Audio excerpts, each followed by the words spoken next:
Greetings, fellow armchair Imagineers. Tiki here. And BlueDragonFive. Oh, I'm sorry. Tiki here and BlueDragonFive, and tonight we're talking Mrs. Banks. Mrs. Bates. No, I'm so sorry. Oh my god. I flubbed that one up. Well, save it. Go on. Alright. Tonight we are talking Mrs. Bates. Yes, Mrs. Bates. I obviously put a typo in the title description. That just flubbed me all up. Oh, wow. Wonderful. Off to a good start, people. Yeah! Alright, so this is Bates Motel, Season 2, Episode 9. Hey, whoa, you forgot our slogan. What? Where we check into the Bates Motel, but we don't always check out. Oh, I am so sorry. Okay. Alright, okay, let's just say the episode name again. Welcome to Talking Mrs. Bates, the show where we check into the Bates Motel. But we don't always check out. Wow, that was really dumb on my end, Blue Dragon 5. I apologize for that. I blamed that typo. Me and my incessant typo-ness. Alright, well, anyways, Blue Dragon 5. Season 2, Episode 9. The penultimate episode of the season. The one that sets everything up. All the gears are in motion going into the finale. The title is The Box. And it's a very, very accurate title, if I do say so myself. So, what do you think about this one, Blue Dragon 5? Oh, I loved it. Oh, yeah. So good. This season just really keeps getting better and better. It's really delivering. I don't know if it's better than that last one, but it was really good. Yeah, it's hard to say. It's like all the episodes, it's just really coming together. Oh, man. I'll say this, this and that last episode are probably the strongest of the season so far, and I don't even want to speculate about 10 yet. Yeah, I don't know. Well, there's going to be a lot of speculation about 10, so oh, yeah. with that in mind, because I know you and me kind of both have some things to say about that, let's dive into the recap of this episode as quickly as we can, because, oh my god, I know we're going to be both speculating our crazy heads off with this one. Oh yeah, but real quick, just your favorite scene from last episode. Yeah. Just wanted to play that real quick. Don't you walk away from me! You're being ridiculous. Norman! Norman, please! Oh, I see the anger didn't work. Now the tears. Norman, you don't understand! Oh, I do understand. I understand that you're not who I thought you were. That we're not what I thought we were. Yes, we are. Nothing has changed. Everything has changed. You changed the rules. What rules? What are you talking about? I don't trust you anymore, and that changes everything. Okay, it's all up for grabs now. You no longer know who I am either, because we're different. Stop it. Stop. Stop it, Norman. It was all just a game. The game was that we were devoted to each other. That no one could ever come between us. That we loved each other more than anyone could have. We do love each other. Do we really? Back to my room. Don't follow me. Leave me alone. You stay out here alone. So that's how things are with the Bates couple. But back to the Yes, well put. point is previously on Bates Motel. Indeed. So Nick Ford wants Zane gone, so he meets with Dylan asking him to kill. Not even asking him, saying, "I'm not asking you." Meanwhile, Norman wants answers about what he does during his blackouts, and Norma won't tell him, as the scene we just saw, how Norman was dealing with that situation. Really, really awesomely. Well, awesomely in terms of television. I must say that the show is, I don't know, is it just me, or is it are they reusing the whole clip from, not this episode, the clip from Presumed Innocent, I think. Where he's standing on the bottom of the staircase and he's like, yeah. Who am I, mother? Who am I, and what do I do? Yeah, they did. I feel like that's been in, like, the last, I don't know, I feel like I'm getting kind of sick of that, of seeing that particular clip just in the context of the recaps. I don't know, that's just a little TV thing that's kind of bothering me. Well, it's only been 2 episodes in a tale. Yeah, I know. You know me. I kind of pick out weird things to nitpick. Anyway, so yeah, Norman, he wants answers, and basically now he's shutting her out for that last part, where she would, be banging on the door and saying something, I don't know, something like...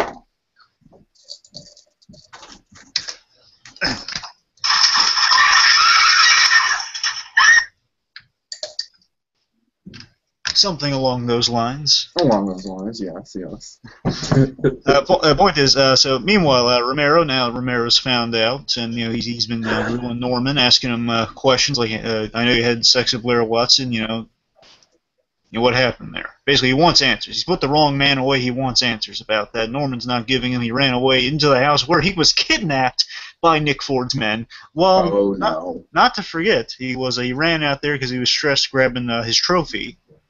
I've got to get to my necklace. It's the only thing that calms me down. Well, it's like, he gets stressed and he runs away. Yeah. Anyway, so the point is, last place left, he's being chloroformed and kidnapped. Oh, yes. Which is not good. Don't forget, Norma waking up in the clutches of good old Georgie boy here. Boy George. Oh, boy George. Oh, God. Okay. So much to talk about with this. Oh, this is an overwhelming episode. Okay, here's our recap. So we pick up right where we left off, pretty much, where it's a lot of rain this episode, by the way. Yeah, very stylistic. Oh, yeah. And I'm a fan of Batman, so rainy atmosphere always works. Indeed, very film noir-esque, I'd say. Yeah. Norman is he's blindfolded, he's being driven, kind of a similar shot to an opening of Breaking Bad, by the way. The point is that Norman, he's taken out of there. He's asking questions like, "Who are you? Who's doing this? Who sent you to do this?" And gets punched, and then he's basically put into the box. But you gotta say, I thought it was gonna be a lot bigger. I did too. No, for real. Like, they really did a good job of hiding how claustrophobic it was actually gonna be. Yeah, because I thought it was gonna be kind of like a vertical box, like you're standing like a locker or something. Right. Like, kind of like a row of lockers. Room or something like that. Yeah, that's what I thought. I thought it was going to be like a room of lockers, like really a small closet. Yeah, but no. Oh, my God. Much no, it's smaller. like they freaking Ryan Reynolds buried this guy. Yeah, and it's much... It's funny. It's like it's kind of Bane from The Dark Knight Rises. It's like the ultimate torture because like you're close to escaping, but you can never escape. Right. Oh, yeah. You're so close, like there are holes in it, and it's like you have enough room to move your legs around and stuff, but you cannot escape. Which I must say, I think it's handled a lot better than the Casa de Prison in The Dark Knight Rises. Just saying. Anyway. So yeah, Norman, he's put in the box. Meanwhile, again, intercutting him. Again, something bad happens to one, something good happens to the other. Oh, yes. Yet, still with her suspicions, I suspect. I don't know, like her motherly instincts kicked in, yet she doesn't know it yet. Mm-hmm. I love the little action here. Again, something really negative to something kind of positive. And is it raining when he's put into the box? Are we sure it's raining during that? That's at nighttime, right? Actually, I wasn't. Okay, this is kind of jumping ahead. But wasn't the rain at the end of the episode what triggers the big thing at the end of the episode? It does, but it rains on and off a lot in this episode. Okay. However, one thing though, I guess it's that. Okay, that's a nighttime when Norman's put in the box, and that's morning with Norma. Okay, that's the reason. Okay. So it is raining when Norman's put in the box. Anyway, so Norma now it's morning, and she sneaks back into the house after a night of fun time with Georgie boy.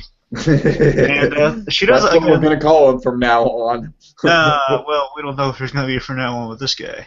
Well, yeah, more but on we that can always later. speculate. We can always speculate with these Bates Motel characters because they're so interchangeable. You know what I mean? It's one day Emma's dad's gonna come back into the picture. It's like, I don't know. That's the funny thing about the Bates Motel cast is that they're all just kind of like, hey, I'm here for a few episodes. All right, now I'm gone. Right. So anyway, Norma, I really love Norma Bates. She's sneaking back in this. I love how she sneaks little. So it's a great moment of comedy. She's sneaking back. Of course, classic Norma, just sneaky. Oh my God. The creaking of the door, realistic stuff. And anyway, so then after she gets in, she says, "Okay, wake up, Norman," and she finds out he's gone. Empty room. So we see Norma. She's frantically searching, searching around, making. She starts straight up hyperventilating at that point. Yeah. Like, even before she goes down to the taxidermy room, she's just like, Yep. So which I can Norma. relate to. That, my friend, is a panic attack. Oh yeah. So Norma. Yeah, so really stressing out. Oh, yeah. So Norma's frantically searching Norman again. She goes down to his workshop. Nothing there. She goes up. She's searching the motel office. Got nothing in poor Norma. But speaking of poor Norma, someone will feel a little more sympathy for Emma. Oh Poor my god. Emma. Oh, Emma is, was probably perhaps had one of her best episodes of the whole series this episode. Yeah, poor Emma. Oh god. Anyway, so Emma, she's working at the motel. Norman asks, "Hey, have you seen Norman?" Says, "No." Says, "Okay. Anything you want to tell me?" No. Big surprise, essentially. Essentially, Emma, she is sick of being out of the loop, and she's approaching. She's going to Norma, saying, "Why don't you tell me what's wrong? There's nothing wrong." Saying, "Where's Norman? That's what I asked you." Said, "Why are you so concerned?" Yeah. Yeah, it was the whole thing I like about Emma this episode is just it's like throughout the whole course of the season we've had her play kind of the comic relief role, you know what I mean? Like where it's like, oh haha, look at Emma, she's just like hanging out with Cupcake Boy, and she's had a couple dramatic moments, like when she almost drowned, of course, but certainly. And she usually plays the role of Miss Exposition. Right, exactly. But really, the whole point of her character, like even going back to season 1, is just like, holy crap, there's like all this domestic drama going on around me, and like no one is filling me in, even though like I have made myself completely available to these people. Like I have opened up to these people, I have bared my souls to these people, and they won't even like give me the tightest bit of a clue as to what they're going on with, even though it's blatantly obvious that it's something pretty bad. Yep. Yeah, you feel bad for her. She just desperately wants to be let in that loop. And again, I want those two kids to get together, Emma and that Norman Bates. Oh, yeah. But meanwhile, and oddly enough, we don't really get it usually per se. So one thing good happens to one Bates, something bad happens to the other. And however, in this case, bad things are happening to both Bates right now. Well, you always said that if Norma Bates found out that Norman was in danger, what would you always say would happen? She'll burn the town down. And she didn't necessarily burn the town down, but she did sure go ahead and start burning bridges left and right. She's getting there. I'm saying that if Norman, like verbatim, came to harm, or if he died, she would burn that place to the ground. Torch, flamethrower, just dead. I'm saying forget Romero's threat. She would actually do it. That's what I'm saying. Just like all the pot fields just like wiped out. Like, there goes your economy. Bye-bye. I'm Norman Bates. Anyway, so meanwhile, we see Norman. He's not doing too well either because he's trapped in that box and he's panicking. As I can't blame him. It's a small confined space. Oh man, it's.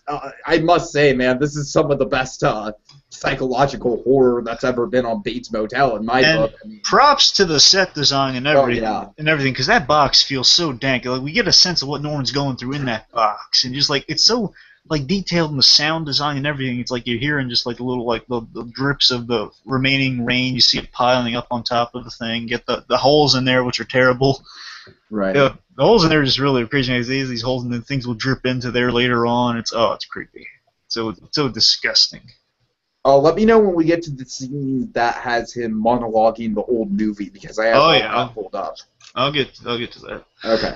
Okay. So anyway, Norman's not doing too well, and we're just panicking. And then we see Norma, meanwhile. She's calling his phone. That's a logical thing. She calls his phone saying, "Listen, Norman, if you are..." Well, first of all, she calls to play, by the way, so I assume Norman is still working there? Yeah, right? It's like, are we really going to see the big, like, grand set piece of the season take place on we're South not. Pacific? I would bet even money we're not.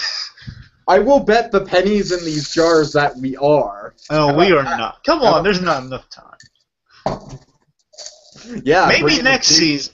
Musical number right at the end of the season. Okay, I'll give you that. The only way that would work As if at the very end they played it like during bad stuff happening, kind of like a sort of Godfather type moment, you know? Right. Yeah. Okay, I see where you're going with that. Either something like that, or otherwise just open next season with it.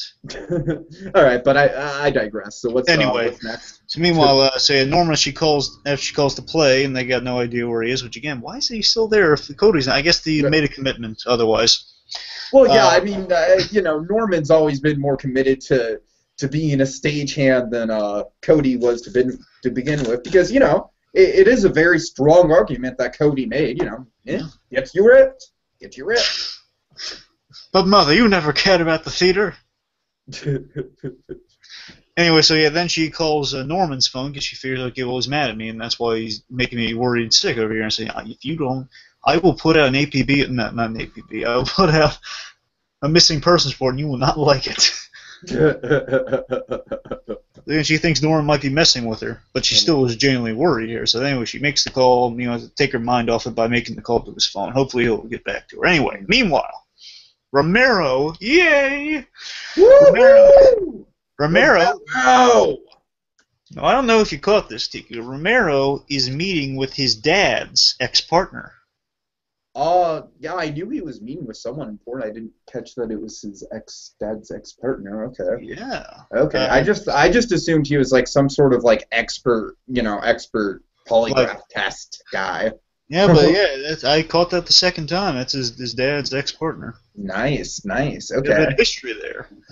And his name is Declan, and again, yeah, right, he's the lie detector specialist, and from what I understand, he's kind of a little too extreme. What do you mean a little too extreme? I don't know. They said that I don't know if that's why he's X or not, but they says he's got a reputation for being a little extreme with the lie detector. Interesting. So I'm not sure what they mean by that. So that's going to probably suggest some intense scenes going on with Norman, because BlueDragonFive, this episode was like all about like, yes, BlueDragonFive, you will be getting the polygraph test next episode. Yeah, I hate that teaser. It's just saved it for the ending. It's pretty much spread all throughout the episode. I'm sorry. Yeah. All right. Anyway, so basically, Romero wants him to test Norman about the murder of Blair Watson, see if he knows what happened or if he was the murderer. Mm. Mm-hmm. Meanwhile, we see the Bates Motel is busy, so the change of seasons. Yeah. It's like I always like seeing the Bates Motel when it's thriving. And like what was Norma doing? She was like carrying in like a chair or something like that. No, it's canoe. Oh, a canoe, right. Oh, God, so, that's great. And it's like in the midst of like all this drama going on, her kid being kidnapped, and and everything else. She's got to be like perfect, like presentable Mrs. Bates, and be like, oh yeah, the best river spots are there, and there. Yeah, have a nice day. So is it still summer to you, or I guess with the canoe, it must be summer then? Yeah, I think it's kind of winding down. Maybe we're getting into late July, early August. I'd say possibly. Yeah. Maybe it's kind of getting in the fall because of the weather. I don't know. Maybe it could be a lousy summer, perhaps. I don't know. I think we're probably reaching late summer at this point, since I believe the season started around Memorial Day. That's just my guess. Because Memorial Day is kind of usually the start of the summer season, and so we've been in summer like kind of like throughout the whole season. So my guess, like going in this late, is we're probably like in the last couple weeks of August or something like that. Maybe, I don't know. But I digress. I don't think the timeline makes that much of a difference. Anyway, so sorry, just moving on. So Motel's busy, it's thriving. Norma gets a call from Nick Ford of all people, giving her the down low. And oh boy, he's basically saying, "I have Norman, and if you don't tell Dylan to do it," I like how Ford's not even telling her what it is. He's being theatrical about things. Oh yeah, because that's the mark of a great villain. Oh, Ford was so good in this episode. Oh, he really was. So Dylan really delivered. Basically says, tell Dylan to do what I asked him to, otherwise. Do what I told him to do, otherwise Norman will die. Please don't hurt him. Please don't hurt him. No, it's oh boy. And he also says, don't tell Sheriff Romero. Yeah. Because he'll know. Oh God. we'll see how that turns out. Oh yeah. Anyway, so she's told not to tell Romero, obviously, and now she has reason to visit her son once again at work. Woohoo! And, this leads to perhaps like one of I the know. greatest comic relief moments of the whole season. I think It is. Oh my god, it's delightful. Well, first of all, I want to point out from last episode, these cameras are part of the business, so it's not sinister purposes. like you thought that. What do you think? Like they were like, oh, I think I think Ford's got hidden cameras spying on the rival business or something like that. I don't know. Just the last time I was framed was in color too, which is kind of an inconsistency when you think about it. Yeah. Yeah. Well. I'm glad that we got that whole scene kind of very obviously spelling it out for you. All right. But meanwhile, so we got a frantic Norma. She visits Dylan at work again, and oh boy, I love it. First of all, I love Remo in this scene. Of course, so essentially, Norma, she runs up to the thing again, frantic because of what she's just been told, and again, I love the scenes going into it. So Norma's told, hey, I'll kill your son if your other son doesn't do this for me, prompting her to visit Dylan. So she's speeding. There's the scenes right there put together with all the parts in motion. Now she's frantically running there. She's banging on the door, and like you can't even hear her over the video, just saying, "Let me in!" Yeah. That's the best part is that it's like for the first time in Bates Motel history, you see the wrath of Norma Bates, but you don't hear it. Oh, and yeah. It's just glorious. Oh, and even better, here's the best part. Here's the part. Play BlueDragonFive. Here's the part that gets me. The part that gets me is a Remo. Okay, you got Remo and Dylan in the office. Remo's like reading a magazine.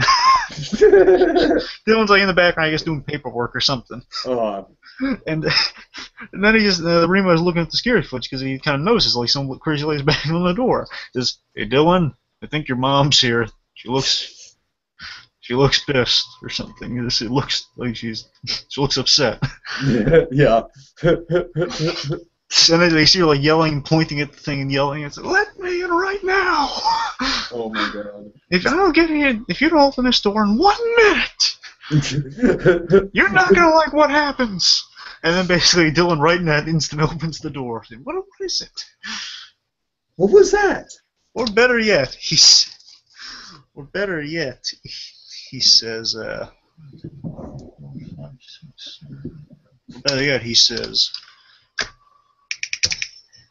Who's that? Essentially. The Norma, she informs him of the situation, no beating around the bush, saying, okay, there's Nick Ford, who wants you to do whatever he as soon as she says Nick Ford's name, like as soon as she just blurts it out, I'm just like, oh. Oh boy. Also, I like how she... All Dylan can say is just like, keep your voice down, and still, just keep your voice down, very sketchy. I like how Dylan reacts to it. You're right, that is great. He says, okay, just keep your voice down. Come on.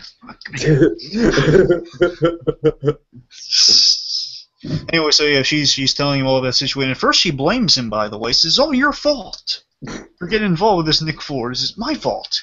Which is like totally not the case at all. Dylan, if anything, has kind of been just the person who's had bad luck thrown his way throughout the course of the season. Oh yeah. So again, now, point is, Norma, she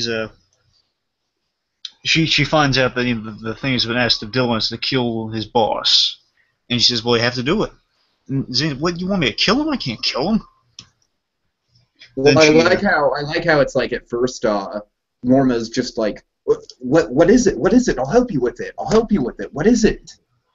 And it's just like, it's kind of sad, kind of reminded me of the whole dynamic between Dylan and Norma where they, the whole scene back in the season 1 finale where she asks Dylan to buy her a gun. Yeah. Anyway, so you basically, I like her instinct though is to say, yeah, you have to do it. Well, if you don't do this, then your brother's gonna die. Mm-hmm. Big stakes for Dylan. So Dylan really has to step up here. Dylan's a big pillar of this episode. Oh man, Dylan is just like, you can imagine like with our death pool going on. Well, not death pool. That's not death pool. It's something else entirely. It's a copyrighted Marvel character. Well, you know. I'm kidding. Our survival rate. Yes, our survival Cool. chart, or whatever the hell we're calling it. Anyway, so it's. Anyway, so let's go into. Should we go into the Dylan where Dylan stands, or should we wait till he really gets heavy? We should definitely wait until Okay, we'll the wait. last scene we see from him. One is things are getting tense, and Dylan really steps up here because he's got a big choice. You know, either his brother dies or his boss dies. Oh yeah. Bum bum bum. Because we know he can't. He can't take on Nick Ford. I mean, look at that guy. The guy's untouchable. You know, he's well armed. Yeah. He's got a whole plethora of henchmen. He's got the Bates Motel watched. I mean, come on. We'll get into that later. Yeah, for sure. Point is, so I was trying to find where I left off here. Oh yeah, okay. So Dylan gets Zane's location from Jody. Well, what do you think of this scene? Oh, I thought Jody was showing a bit of hesitation. She was, and I like Jody. We like Jody, don't we? I mean, to me, like, it's nice to have another female character on the show that has the potential to get more developed, but I don't know, we've only seen, like, so much of her, it's really kind of hard for me to kind of say whether I kind of like her either way, you know what I mean? I'm kind of indifferent about her right now. Oh, it's nice to see. Yeah, it's nice to give Dylan a little girlfriend. But my whole thing with Dylan and Jody, you know, it's just, I don't know, you just kind of makes you think, like, just how difficult this situation is for everything. And yeah, again, BlueDragonFive, I have to point out, I love how the two opposing forces of the season are just like zoning in on the Bates family and how that's all come together. Like, I think it's great writing. I mean, I think it's just grade A. Like, it's like the town is closing in on them. It really is, and it's just utterly suspenseful. Like, think about it. They're literally enclosed in a triangle when you think about it. Okay, you got the Bates Motel. Oh, yeah. Let's say that represents our family there. Mm-hmm. The Bates family. And meanwhile, you got Romero. It's really close to him. You got Romero. Then you got the Morgans. And then you got Nick Ford. So it's literally a triangle of danger. Right. Enclosing them right in the middle there. Oh, yeah. Things are getting tight. And then you had Brennan making some weird hexagon shape. I don't know. Yeah, I don't know what that was all about. No, and then when Bradley was there, we started out like a weird shape, and now it's a triangle of power, and now it's going to be even less soon enough. Who knows? Who knows what's going on? All right, so anyway, so yeah, basically Dylan gets Zane's location from Jody, and Jody was a little hesitant, so maybe that's going to come into play next episode. Or hesitancy. It's just it's just all the more reason to kind of pile on Dylan's survival chances and kind of weigh them, and I don't know, not looking too good. Mm-hmm. Meanwhile, Emma and Romero have a really funny scene. Yes. Okay, so Emma, she's also, I love how this scene opens, by the way, for what's going to happen later. Emma, she's flipping a coin. Well, not flipping a coin, she's twirling a coin to make a decision. Oh, okay. I didn't catch that. Nice. Yeah, she's twirling the coin, and one will wonder why she's doing that. Either she's bored, or she's making a big life decision. Mm-hmm. And we know from Breaking Bad, coin flips are essential in yes, big life decisions. Oh, yes. Meanwhile, anyway, so Emma and Romero, they have this scene together. It's really funny because Romero, he's looking for Norman. He's looking for Norman because he wants to do the polygraph on him. Uh-huh. Let's talk to him. And Emma basically says, I don't know where he is. And then he says, oh, okay. And basically kind of brushes her off, says, what's wrong? Oh, nothing's wrong. It's fine. And so she says, I'm a person. I got feelings. Okay? Essentially, oh my God, I love Romero's face. It is hilarious. Romero, for real, it is like one of the few times in the series where Romero actually drops his stone cold I am Romero. It's like the whole, like, the Romero that is still he's still kind of in that mode. It's just the Romero who just kind of doesn't know how to process human emotions. It's like confused Romero. Point is, basically, Emma. He's trying to be there for Emma for a month, but he sees Norma's car approach. So the thing is, he doesn't have time to be genuinely comforting or figure it out. Right. So he just says, he says, "What do you want? What should I do? No one even pays attention." Oh God. And then basically says, "Maybe you should get some fresh air." He leaves. Oh, priceless. Oh my God. It's hilarious. They talk to Norman, look for Norman, basically. Yeah. Meanwhile, Norma has the covers. Norma has a really lame cover story. Oh yeah. Saying Norman's sick. When has sick stopped anyone? Like, yeah, that is, I don't know. To me, it's like, yeah, if she's gonna come up with a cover story, especially like with Sheriff Romero, you know, like saying like, oh yes, he'll absolutely be here tomorrow. You know, it's like, of course that's gonna come back to bite her, but that's kind of skipping ahead. But well, me, what I would, if it were me, you know, I'd leave him on a wild goose chase. I say, he must be at the theater doing tech. yeah, Buy her exactly, some time, something and like that. Right. And then here's what you do. Then if he's gone there and says, well, I don't know where he is, then he's looking for him, and he probably won't find him because he's with Ford. So still, everyone's happy. That's the only reason she's not telling Romero the truth there, because Nick Ford threatened her. There you go. There's a better excuse right there. So yeah, loophole, Norma. Gotta find those loopholes. And but it fits with her being very frantic and not in the right state of mind here. But things are even worse for our poor widow Norma Bates. Oh God. She essentially Romero tells her about Norman and Miss Watson, how he's the other contributor to Miss Watson. And Norma, I love this, the petrified terror on her face. And actually, she feels a little faint in the episode. I like how Romero catches that too. Like, oh boy. You thought those groceries were gonna go flying, weren't you? Oh yeah. Well, no, not actually. I don't. Wait, did she have groceries? Yeah, I think she did have groceries. I don't remember her having groceries. You sure? Yeah, I don't know. Well, she did have cake later. So. Right. Yeah. So. Okay, maybe you're right. I know it's not important.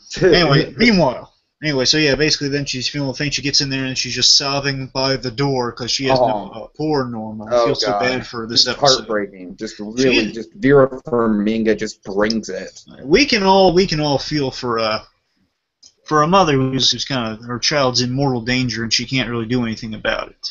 Mortal danger and just danger of like losing him to the grips of madness as well. Yeah. Like, even if she does get him back, it's like all this info is just piling on her all at once. It's just like, oh, it's too much.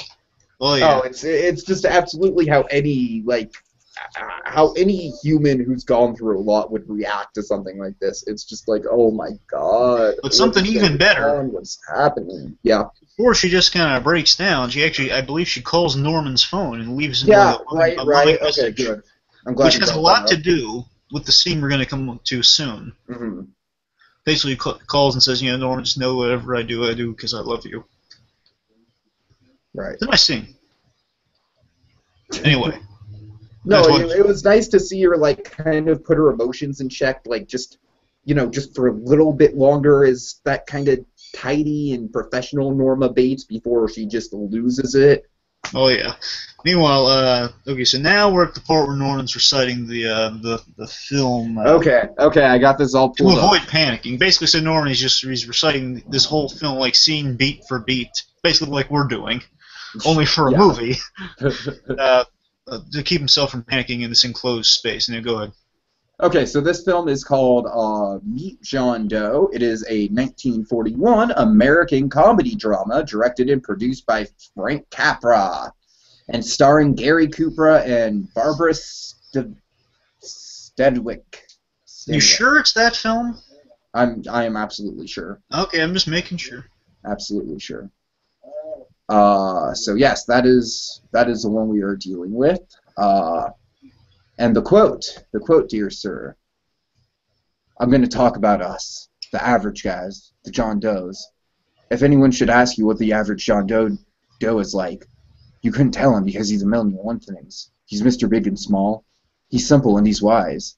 He's inherently honest, but he's got a streak of larceny in his heart.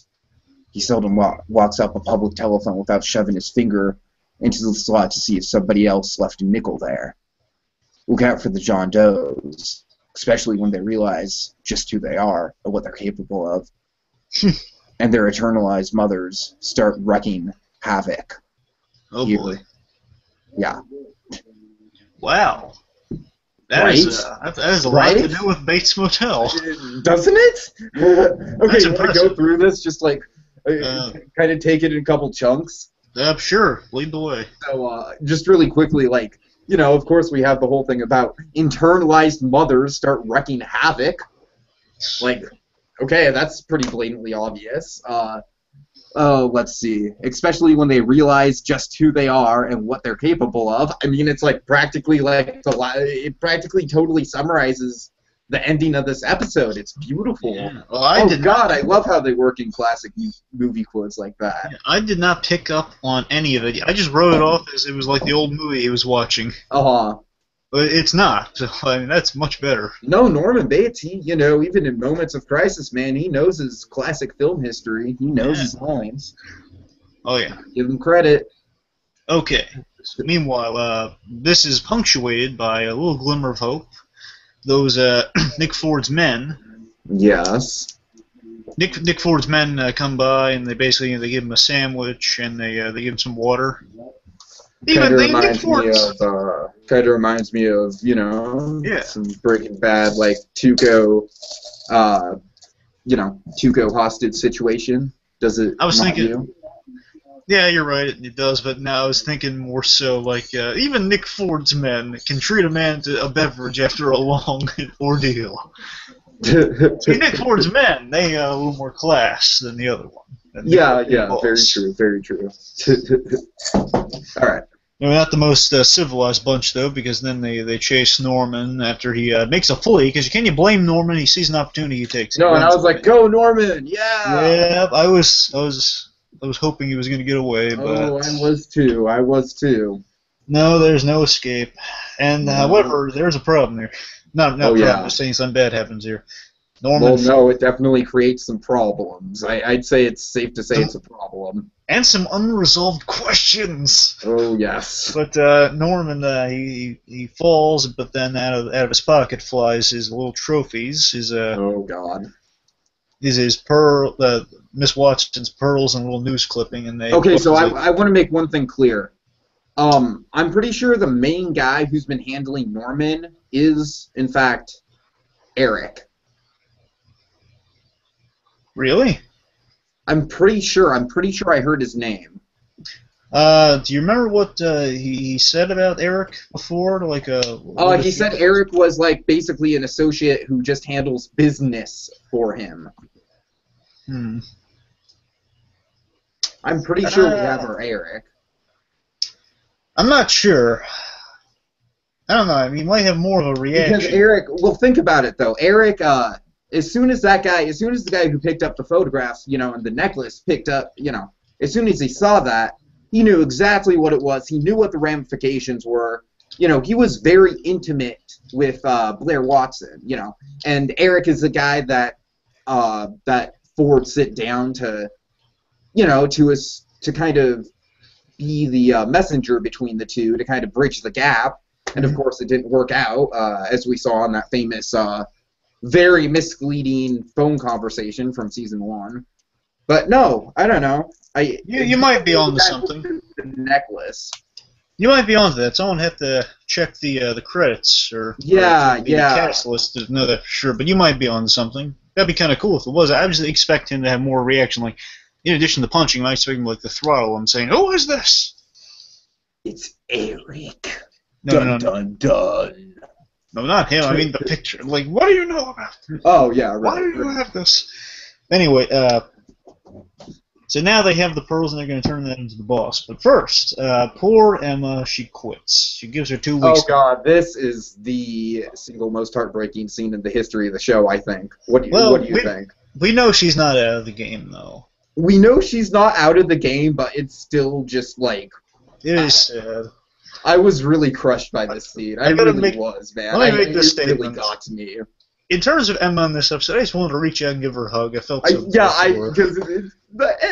Because I totally understand, you know? It's just like, I don't know. Oh, God. Poor Emma. Oh, come here. That's all we can say about Emma. This episode is poor Emma. Poor child. Leave it at that.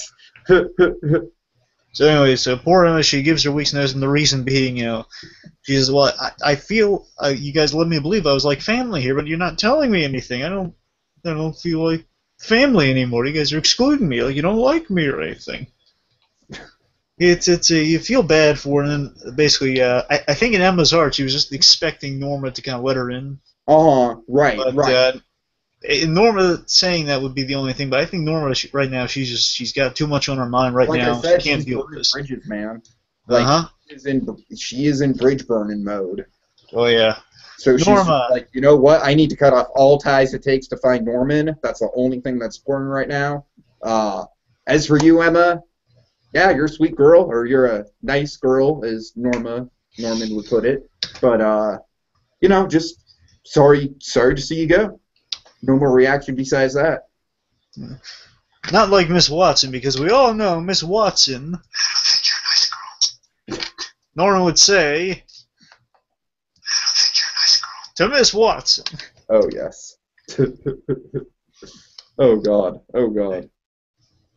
But anyway, so it's like I'm not sure if she's burning all the bridges, but you're right, she is burning a bridge in this case. But it's not. I think it's more so. I don't even think she's intentionally doing it. It's just like. I'm talking from someone who has panic attacks myself. You know what I mean? When I get just really stressed out, it's like, if anyone even comes anywhere near me, man, it's like sometimes I'm just like, inconsolable.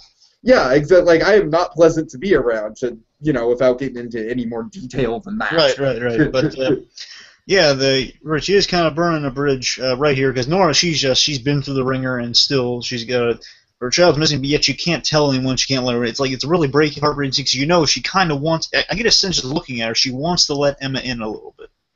She does, but there's just so much going on. But and not an instinct. Emma in. I think really, she just doesn't want to bring Emma in just for Emma's own safety. Exactly. Like, she cares about Emma, but not for instinct will she threaten her life or this girl's life by, involving her in this mess. Right. Then still, it's kind of. But I like how she just puts it kind of lovingly, but still kind of real sadly. She says, "Well, Emma, we've appreciated your service here," and she says like really straight, like professional too. Emma, we've enjoyed having you here, and it's going to be a shame to lose you. And like Emma just has this heartbreaking look on her face, like, "Oh, you can't save me, can you?" Yeah, because at that point, to me, it was just like, I mean, of course, we're going to get the big Emma and Norma, reconciling moment. We will. Because those two are like the ultimate pair, and they do kind of reconcile at the end of this one. Oh yeah. I'd say they reconcile in a big way, but I like these two. I love the idea Norma has kind of a pal. Christine, absolutely. This is her real pal. It's Emma. Her protege. No, but speaking of Christine. I'd say it's safe to say that woman's off of the show at this point. No, well, she'll be back next season. Next season, you think she'll be back? We might get like a mini tease at the end of this season, then they'll bring her back in the third season, like maybe just to say what happened. I don't know. To me, it's like her plot is it was just kind of awkwardly just dropped off the face of the earth.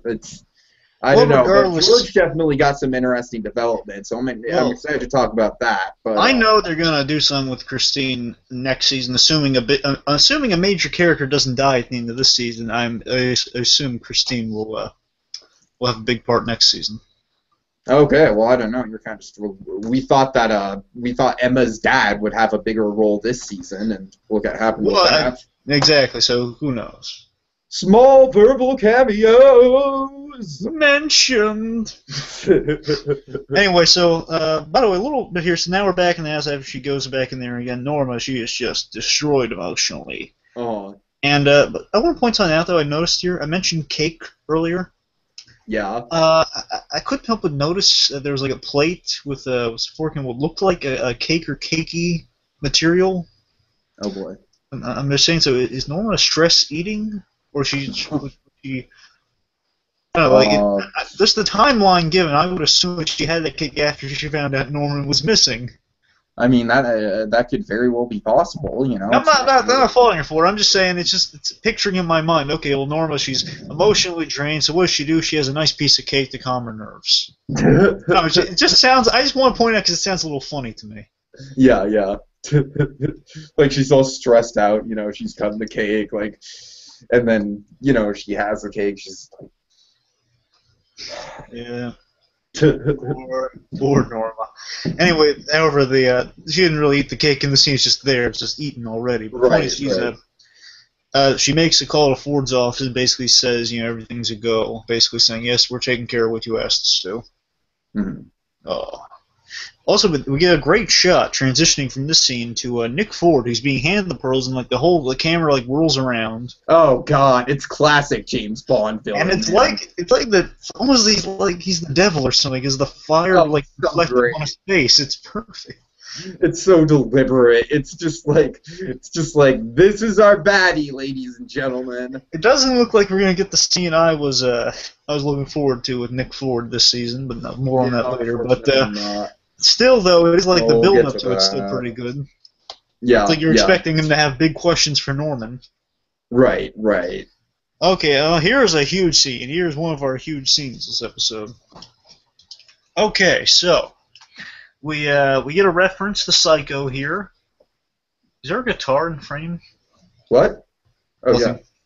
Yeah. No, I was just curious what that was. There's a guitar in frame. I was just curious. Anyway, basically, we have a reference to the ending of Psycho where there's like a fly crawling on Norman's face. Oh, yeah. And also kind of brings to mind the fly from Breaking Bad. Well, no. Yeah, the way you're right, it is a fly. I'm just trying to make it looked kind of like a lot of larvas and stuff, but they were flies in there. Right. Point is, it would have been so great if we saw it literally crawling on his face. Either way, this box, I must say, is a lot more grody and earthy and filled with worms and whatnot than the box that Ryan Reynolds was in and buried. Oh yeah, it's just it's like I can just feel how the inside of that box is so dank and the rainwater going in it's terrible. I can't even go into it. I feel for Norman. It's terrible.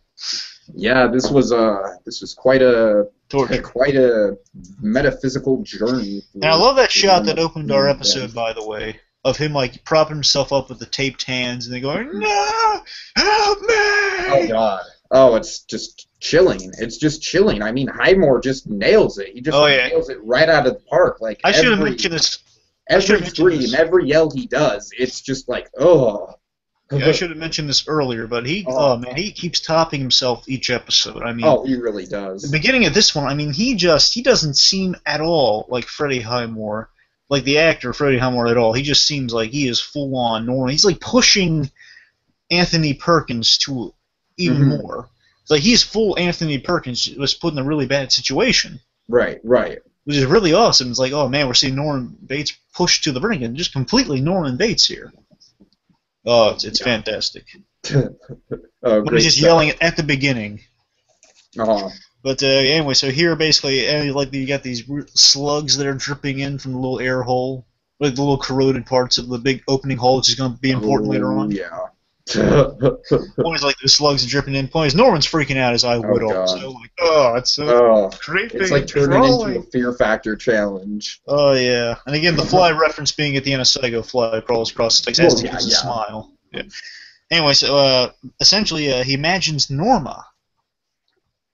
He imagines Norma here. Now we're not counting this as a blackout. That comes later. Okay. Yeah. Okay.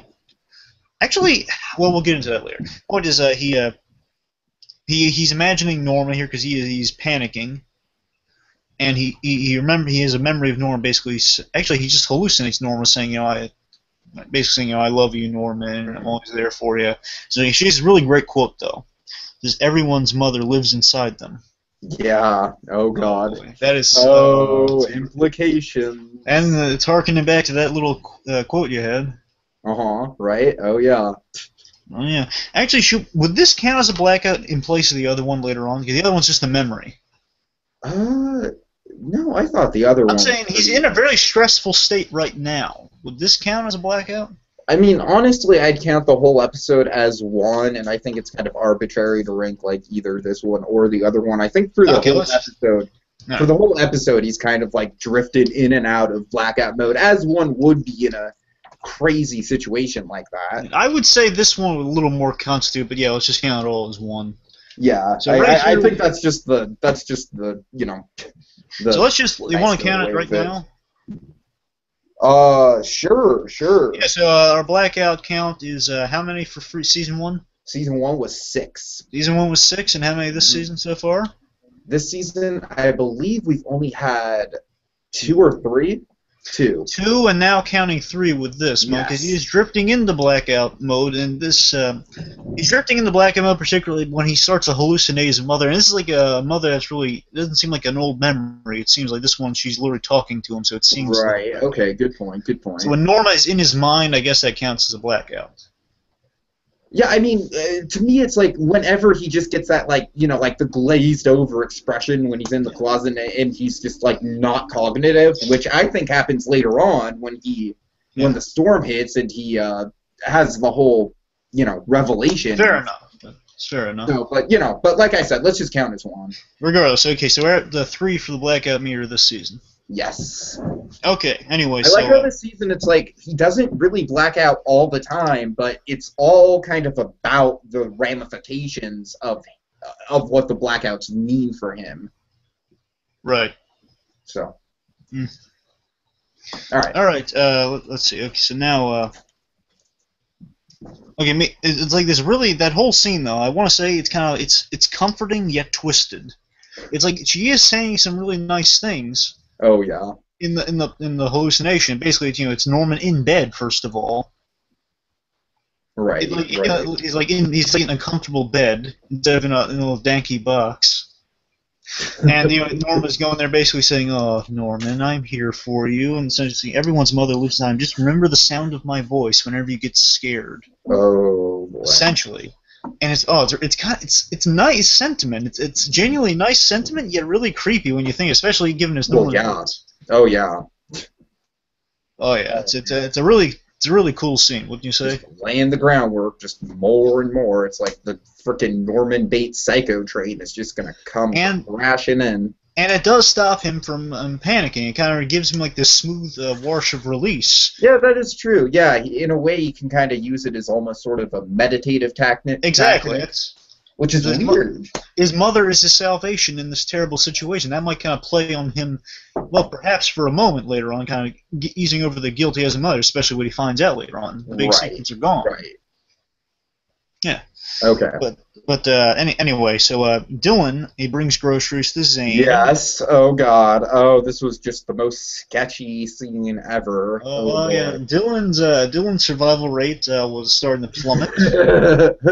You know what this scene reminded me of BlueDragonFive? What? Have you ever seen Training Day? No. No. The Denzel Washington, Ethan Hawke movie?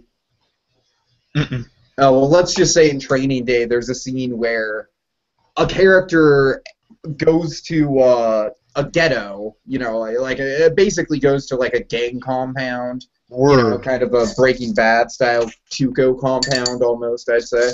And, you know, and he's just delivering groceries. And let's just say... Did he bring fulminated mercury? What? Did he bring fulminated mercury?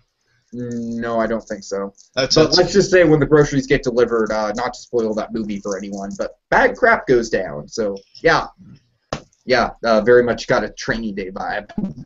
I dropped. But I digress. I dropped a reference there. Oh, did you? Yeah.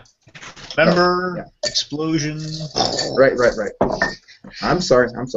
It's fine. Anyway, so yeah, Zane he brings groceries to Zane, and Zane has like his three armed buddies, and Zane's like basically warning Dylan. You know, first of all, burly dudes with just flat out machine guns. And they're Dylan's friends. I'm sorry, not. Let me rephrase that. They're Zane's friends too, so that tells you instantly. Yes. That they're really unstable if they're hanging out with this guy. And one of them wanted Dylan dead, by the way. What? One of them wanted to shoot Dylan. Remember? Yeah. One That's sitting at very the true. table wanted Dylan dead, so he's close to being dead right there. Mhm. First of all, he's going there with groceries, and he's not really announced to be there. He's like dropping by, and he's just going off the Oh, Zane man. trusting him, which is still really thin. And Zane has this really uncomfortable presence whenever he's around because he feels like he's not acting like your average psychopath. Like he's not all about. He's really you think you're kind of in good graces with Zane. Okay, here's the interesting thing about Zane. Unlike an average psychopath, like, he's, like, fully well aware of how others perceive him. Yeah, he plays mind games. Yeah, like, he is totally self-aware. Like, he absolutely knows everything that's going on, you know? You think they're stupid? You think they don't know what we're in this for? How do you think they don't know who they're working for? Oh, it's a really good character. I mean, both Nick Ford and Zane, I mean, they aren't like, you know, like Gus Fring level, like, oh my god, like, this villain is just, like, amazing TV. But still, like, in terms of just holding the plot together of the season, they've served their role really well, I think. That's another coin, by the way. Well, yeah, I put in a coin. No, I mean, you had... If you insist. All right. Okay, carry on. Sorry. No problem. Anyways, it's not really notice that they took Dylan's gun. And basically, Zane warns Dylan to side with him if he goes with his sister. Mm-hmm. And basically, said, I didn't know we were taking sides. We're not. Yeah, that was kind of a good line from Dylan. Yeah, again, I love how Dylan plays. Again, he's smooth like a young Bruce Wayne. This guy. You know what this kind of reminded me of, though. It What? reminded me of that confrontation in the living room between Shelby and Dylan. You know what I mean? Where Dylan's kind of trying to play it cool, like, oh yeah, man, it's cool, we won't tell anyone. Yeah. And, you know, Shelby just does not go along with it for 1 second. And I don't think Zane, you know, I mean, Dylan's trying to play it cool. I mean, I think he's doing a genuinely good job. You know, he's definitely gotten more experienced from that point dealing with situations like this. But still, man, Zane is just so, you know, I mean, he just looks like a dumb idiot redneck, as he stated. But, I mean, the dude he's just got mad skills at, you know, just reading people. Yep. I've got black socks you can wear. Does he? Does he have black socks that he can wear? Well, gosh darn it, BlueDragonFive. That just solves everything. Oh, if only the people in White Pine Bay knew about Dylan's black socks. None of this weed war nonsense would be going on. All right. But anyway, darn, I forgot where it was here. What was I gonna say? Yeah, you're right. You know, yeah, Zane playing his mind games are very dangerous guy. He takes Dylan's bullets at the end of the scene. That always kind of bothered me because yeah, that was interesting. Like, if it were me, aside from being scared, I remember what I was gonna say. Okay, I was gonna say that the Zane's got his guys here, so Dylan can't just walk in and kill this guy like I was expecting him to, or at least get close to doing. Like, it's not like a Ryson situation here. These are like 3 to possibly more guys armed with machine guns that could just. One of them even wanted to kill Dylan. Mm-hmm. Get survival ratings plummeting. Oh god. No. Dangerous situation. So we know Dylan cannot get this done, and so Dylan's going to be in hot water with Nick Ford. Either that, he's going to need to have like a Heisenberg level plan here to dispatch this guy. Like, he's going to need a magnetic explosive to do this guy in. All right, you know what? We need a Norman in here, just because I feel like we're breaking too many Breaking Bad references and not enough Norman references. So I'm sorry. Do you mean?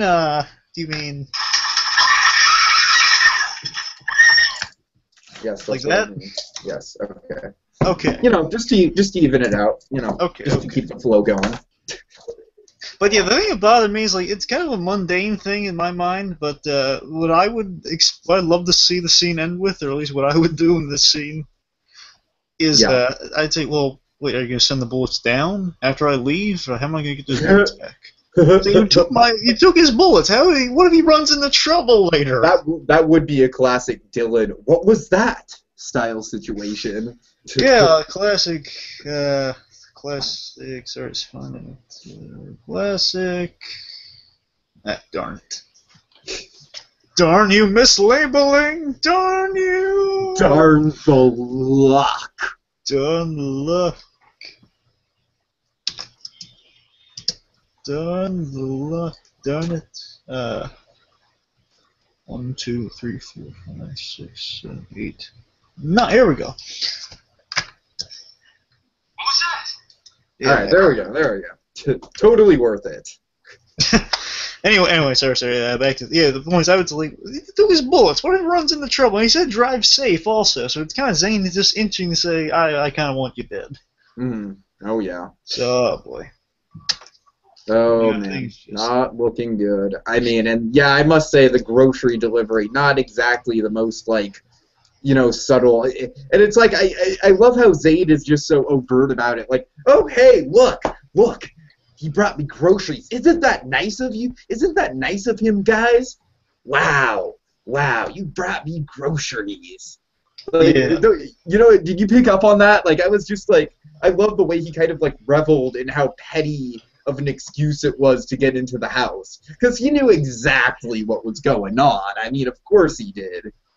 Dylan, much like his mother, not the best at excuses. Yeah.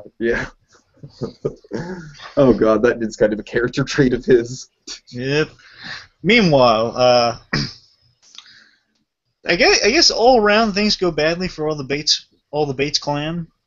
Because, I'd say it's pretty safe to say that, yeah. So next we have George. George is visiting. He's got flowers in tow. I'm sure he has steaks on his mind. He comes in, and he's he's trying to get spur of the moment romantic like Norma did, despite Norman at the end of last episode, which was creepy, by the way. Oh yeah. And Emma's leaving. Norma, I know last night was great, but there was one problem. You didn't eat my steaks when they were hot off the grill. You need to come back and eat my steaks with me. Here, let me kiss you. Let me get up and kiss you, baby. Oh, yeah. All right. Take it. Scale it back, man. Scale it back. Anyway, so George visits, and let's just say Norma, she's not in the mood. We can't blame her because her son's been kidnapped. Yeah, the other son's going to be forced to kill a man. Things aren't going well for her, and we can buy she's not in the mood, especially for George moment. just comes off so damn unlikable in this scene, man. It's just like all his little weaselness just comes seeping out, and I love it. Yeah, the thing is, George, technically, he kind of a little bit of likability in this scene, but really gets off-put by when he just says, 2 steps forward and 1 step back. That's fine, but then he just says, well, big surprise. Essentially something equating to that big surprise. No. Here's the thing about George is that it's like, at this point, I think he's kind of full on taking advantage of Norma, because it's like he knows the kind of mental state she's in. He knows how messed up her family life is. I mean, it's like and all he wants, essentially all he wants from her is pretty much sex. I mean, he even said that like last episode, like when he was so classy about being like, oh, I've been waiting for this for a long time, and Norma, in her so classy way, was like, just do it. So Tiki, last episode he said I haven't done this in a long time. Oh, I thought he said I've been waiting for this. No, he said. Oh, I'm sorry. Oh, so I would dispute that whole thing, saying I think it's just I don't know why he came on way too strong, man. That's all I'm saying. You're right there. He did come on too strong. That's the main issue Jesus, there. Dude. I don't think he's using her. Practically just like getting all up in her business, and it's just. Honestly, I thought with Emma waiting in the car, I thought Emma was going to come in and intervene or something like that. There was this great shot where basically Emma, she's like peering through she sees through the window of George, and I thought something bad was going to happen with George, like George is going to snap and like hit her, then Emma's going to save the day or something. That's exactly what I thought was going to happen. Oh, that's what I thought was going to happen, but that didn't happen. The point is, just again to because there was like the misunderstanding being he thinks that he's more intimate with her because of what happened. Really, she's just using him to get back at her son. Yeah, I mean, it's kind of like, it almost kind of reminds me of the Bradley situation, if you think about it, because Bradley, really all she wanted Norman for was, just kind of some comfort, like in the wake of her dad dying, and Norman was really kind of the only person who understood. But right after she got over it, it's kind of like, Norman took it like way, way more out of context than it was meant to be. And like if it were me, if I were George, I wouldn't basically yell like, "What's the problem, Norma?" Like in my Like, what's the problem? I can't just come in here and just start dry humping you in your workplace? Okay, well, it's not so much that basically she says, "I'm not in the mood," but then that should have just been the end of it. But then he pushes further and he says, basically, "What's wrong with you, Norma? We did this last night. Now you're not in the mood."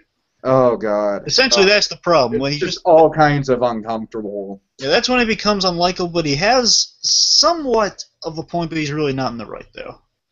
Yeah. Point is, basically, not everything's rosy here. Basically, she snaps at him. Yeah, I am not on Team George. I was on Team George a couple episodes ago. I kind of like the guy. I am not on Team George at all now. The thing is, I think, well, if we're going to call it Team George now. Yes, let's call it all teams. It's all teams. Well, we like Team Romero. We know that. Well, of course. You and me are both strongly Team Romero. We're both strongly... We're Romero? Is that what the splice name would be, or is it Normero? Wait. Oh, man, Normero does not sound right. The shipping name? Really? Yeah. Really? Are we coming up with that, BlueDragonFive? Is that what our podcast is disintegrated to? Well, if we're going into teams... well, shipping's Avatar. Teams are Twilight, so... Normero sounds it might be the other one. Well, then what about... Romero? Well, Normero sounds like it might be something else. Yeah, I hear you. All right, well, let's not. Point is. Anyway, sorry. Yeah. Point is, basically, she snaps him, saying, "George, not everything in the world's so rosy. You can't just perk everyone up. You gotta see, life doesn't always turn out the way you want it to be. Essentially, basically, you don't know how real people act. You're coming from rich society." And she snaps at him. Then Norman. Sorry, she basically calls him out, calls everyone in his little circle of rich people out, including her dear old friend Christine, which I thought was interesting, that she kind of inadvertently kind of slams Christine with just everyone that you've ever known is basically just a fake. And the only reason I'm not completely against George here is because she instantly regrets it when he leaves. She chases out and. But to me, I didn't like seeing that. I feel like that was kind of a moment of weakness for Norma. That it's like, even though she just had this good stand-up moment where it's like she's taking control of the situation, she's not letting this guy who's clearly been coming on too strong for quite a while, and it's clearly not making her comfortable. And, I think she was completely in the right, and I think her running out was more kind of, she can't let go. You know what I mean? As much as she wants to let go, the thing is, I don't think George was coming on too strong until this moment, though. I don't know. It's just this one moment he kind of just questioned it when he just shouldn't have yelled it. He just basically just said, "What gives, Norma?" Well, I'm just looking back at the whole George character, kind of based going, kind of now knowing what we know now about him, kind of trying to put it all into context, and really, he did always just kind of come on a little overbearing, a little just I don't know, there's just always something about him. It's like he had a charming demeanor about him. I mean, certainly, that's the whole gimmick of the character, but, I don't know, just forcing himself to be part of Norma's life. To me, it's that's always sketchy when it's when someone is just going out of their way to be hey, So I don't know. I don't know. That's my stance on George, but I think we're spending a little too much time. Right. Point is, so they kind of poor Norma. She's alone. That guy's gone, so now she's really alone. But thankfully, Emma's there to console her, and Emma and Norma, they're pals. So God, nice. This is just going to cement Emma and Norma as a team going forward. At least I hope it does. At least I really hope it does. Good for Emma to be there to help Mrs. Bates when she's down. Yeah. Meanwhile, okay, so now we're at... Oh, this is a big scene. Okay, so we're at Nick Ford's mansion. Oh, God. Oh, boy. Nick Ford's mansion. He's being all super villainy. He's oh, man. This whole Nick episode. Ford, like you say, it's every single shot that Nick Ford is in this episode is just deliciously like, oh look, we're gonna have the camera turn back around, and there he is. Like when he's on the phone with Norma, he's taking in the sun, right, the sunny afternoon. it's delicious. I love him. Meanwhile, point is, they're at Ford's mansion. Dylan's going there for a meet. He has his gun confiscated. And he just. I think at this point, shouldn't Dylan just assume that he's going to get searched when he goes to these things? Like, why even bother? I worry that he doesn't have the bullets yet. Okay. I would have hoped he got more bullets. Yeah, I don't know about that. Everyone keeps taking his gun and they keep taking his bullets, man. Yeah, it is rather convenient. I still think it's wrong that Zane took his bullets. I'm sorry I keep lingering on that. It's just that's mean. Well, it's Zane. He's just those were his bullets. Anyway, so basically he gives Ford a location for Zane and basically says I couldn't kill him. And Ford, I got some issues with Ford in this scene. Okay. Well, I'm going to get to in a moment here, but the point is, basically he walked in there for his meeting with Ford. Basically, the henchmen are outside and they close the doors, and then it's just Ford and Nick alone in this room. Yeah. Okay. Then he basically gives me information. Just says, "Okay, this is where he can find Zane." But wait, shouldn't I be finding a body of Zane? Says, "No, I couldn't get to him. I would have killed him if I could, but he's surrounded by these armed guys, so I couldn't do it alone." So what are you saying to me? He says, I couldn't do it alone. I mean, you need, what are you suggesting we do? He says, well, you're going to need some more guys. So you're saying an all-out shootout, essentially. He says, yeah. Yeah. Then so what you're saying to me is that you are no longer of use to me. Then Ford pulls a gun and says, where are we going? He says, outside. Oh, boy. And I'm sure you and me both are freaking Dylan death alarms. We're just going more so than... Almost more so than any other point in the season, barring the car hit. Oh, God. Barring being hit by the car. This is it. Oh, boy. So what happened? Now, the other brief thing went through my head was he was going to take him to see Norman. My brief thought was this. Okay, so we don't know where Norman is exactly. So I thought, I was under the assumption, I could be right here, I'm not sure. Yeah. My assumption is that Norman was on Nick Ford's grounds. Okay.